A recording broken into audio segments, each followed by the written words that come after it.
नमस्कार बच्चों, हम लोग र के विभिन्न रूप पढ़ रहे हैं। दो रूप को हम लोगों ने देखा, एक सामान्य र और दूसरा रेफ। रेफ में हमेशा अशुद्धियाँ होती हैं रेफ लगाने में, और बच्चों को ये लगता है कि रेफ कहाँ लगाना है, कैसे लगेगा। तो रेफ जो होता है स्वर रहित र जो होता है वो रेफ होता है। हमने बताया भी है स्वर रहित रेफ, एक र का सामान्य प्रयोग, दूसरा स्वर रहित र का प्रयोग जो अपने आगे वाले व्यंजन पर लगता है। अब जो हम लोग तीसरा देखेंगे, जो पदेन किनारे में जो एक हलंत की तरह उल्टा, हलंत तो हम लोग दाहिने तरफ लगाते हैं, ये बाईं ओर लगेगा हलंत की तरह ही। लेकिन ये कब लगेगा इसको जानना है, और इसके नियम को जानना है, इसको समझना है कि हलंत की तरह कब लगेगा। जब कोई स्वर रहित व्यंजन र से पहले आता है तो वहाँ पे हलंत की तरह उल्टा, हलंत नहीं हलंत की तरह उल्टा करके वहाँ व्यंजन में लगाया जाता है। जैसे प्रकार, अभी मैं दिखाऊंगी आपको।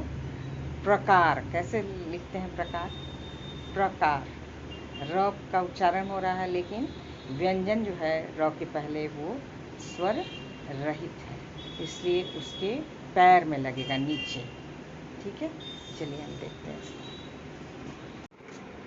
देखिए बच्चों, रॉस, ये जो किनारे ये जो लगा हुआ है टेढ़ा करके, र से पहले कोई स्वर रहित व्यंजन हो तो र उस व्यंजन के नीचे ऐसे ऐसे लगता है। ठीक है, अब हम लोग हलंत लगाते हैं ऐसे, ठीक है, और ये कैसे लगेगा, ऐसे। समझ गए? तो र से पहले कोई स्वर रहित व्यंजन हो तो र उस व्यंजन के नीचे लग जाता है, उस व्यंजन के नीचे र लग जाता है।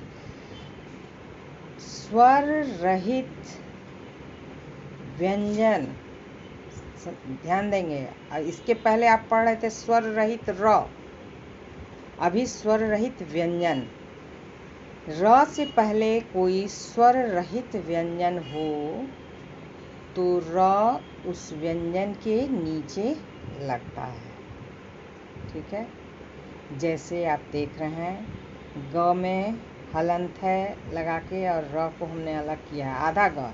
स्वर रहित व्यंजन के बाद पूरा र आ रहा है, तो कैसे बन जा रहा है, यहाँ देखिए आप, ग्रंथ, ग्रह। ठीक है, और भी हम लोग देखते हैं, और भी बहुत सारे शब्द हैं, हम उससे देखते हैं। देखिए बच्चों, जैसे र स्वर रहित व्यंजन के बाद र आता है तो व्यंजन के किनारे ऐसे लगता है, आप देख रहे हैं। ठीक है ना, स्वर रहित व्यंजन के बाद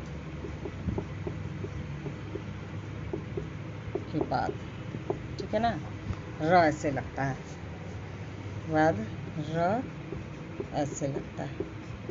इसको मैं दोबारा लिख दे रही हूँ ताकि आपको याद रहे, ऐसे, ये है र। ठीक है, स्वर रहित व्यंजन के बाद र ऐसे लगता है। स्वर रहित व्यंजन के बाद जब र आता है तो ऐसे लगता है। द्रव्य, प्रलय, देख रहे हैं आप, प्रलय, प पूरा प का उच्चारण नहीं हो रहा है, प्रलय र का पूरा उच्चारण हो रहा है। क्रम, क का पूरा उच्चारण, र क का पूरा उच्चारण नहीं है, क व्यंजन जो है वो स्वर रहित है। क्रम, त्रिशूल, विक्रय,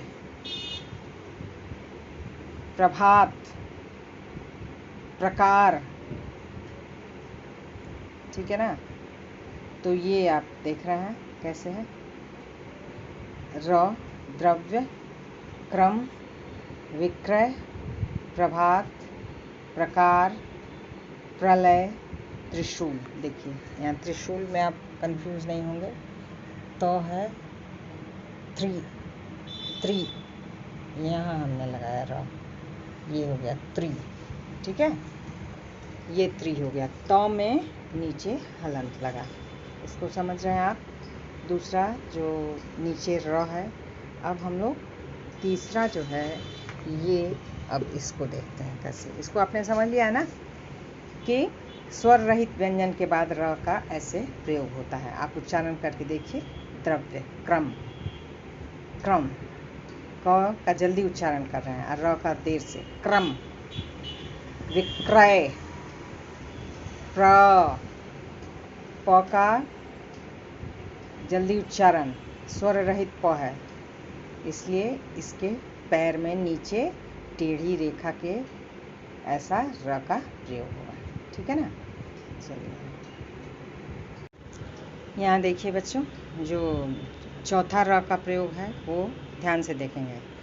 जो व्यंजन नीचे से गोलाई लिए हुए हो और वो स्वर रहित हो, वैसे व्यंजन के नीचे र का ऐसे प्रयोग होता है। ध्यान देना है, गोलाई लिए हुए हो मतलब कि ऐसे। ड, एक बार पहले देख लीजिए ध्यान से।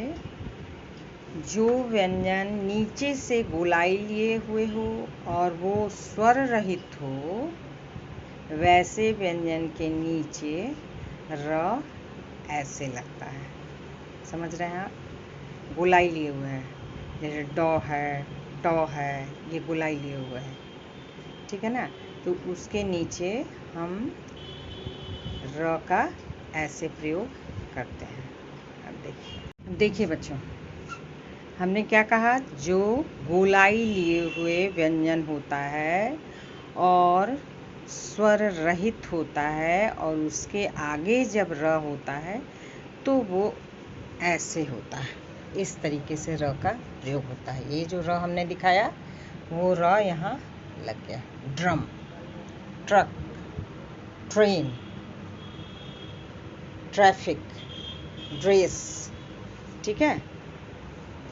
देखिए आप, drum, truck, train, traffic, dress, ऐसे जो गोलाई लिए हुए हैं, गोलाई आप समझ रहे हैं ना।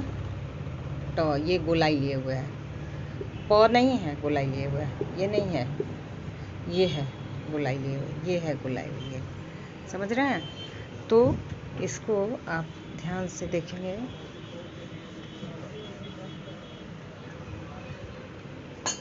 ठीक है ना। ट्र, समझ रहे हैं।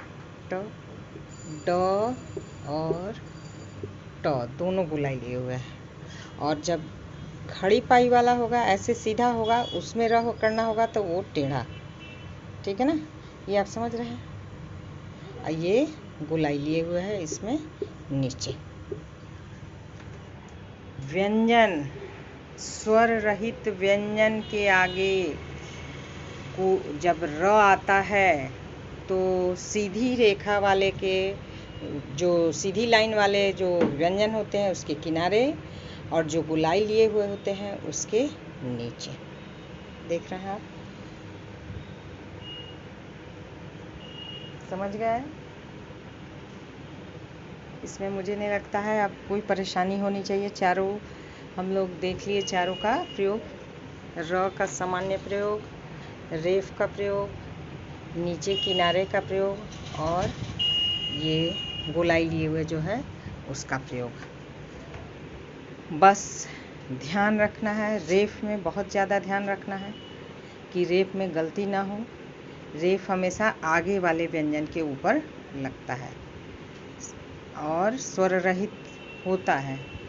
और यहाँ स्वर रहित व्यंजन के आगे र होता है तो सीधी रेखा वाली जो भी व्यंजन होते हैं उसमें नीचे टेढ़ा करके, और गोलाई वाले जो होते हैं उसमें क्रॉस करके, ठीक है। एक नियम और है, आप देखें, एक प्रयोग और देख लीजिए। तालव्य श और दंत्य स जो स्वर सहित होते हैं, उसके साथ र का प्रयोग करने पर ऐसे लिखा जाता है, जैसे स जोड़ र, श्रम। ठीक है, स्व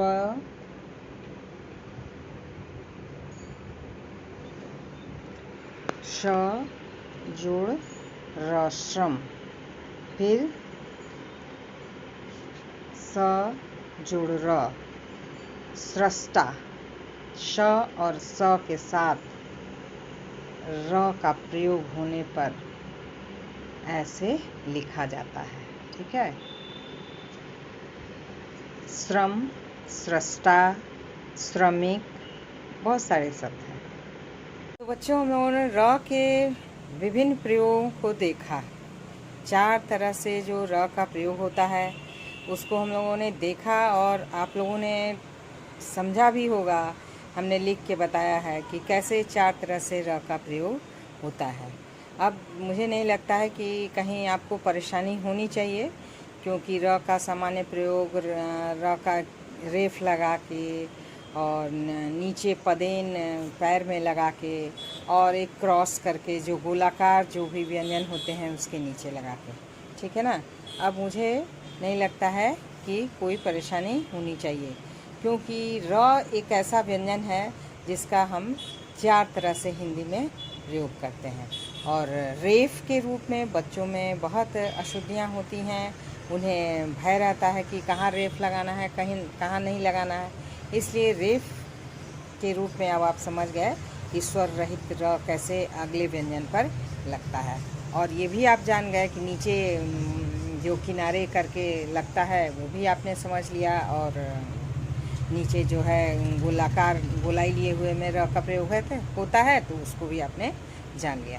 तो इस प्रकार हम लोग र के विभिन्न प्रयोग को समझ लिए। अब किसी को परेशानी होगी तो आप फिर से पूछेंगे कि इसको कैसे लगाना है, या कहीं समझने में परेशानी हो गई हो तो आप पूछ सकते हैं।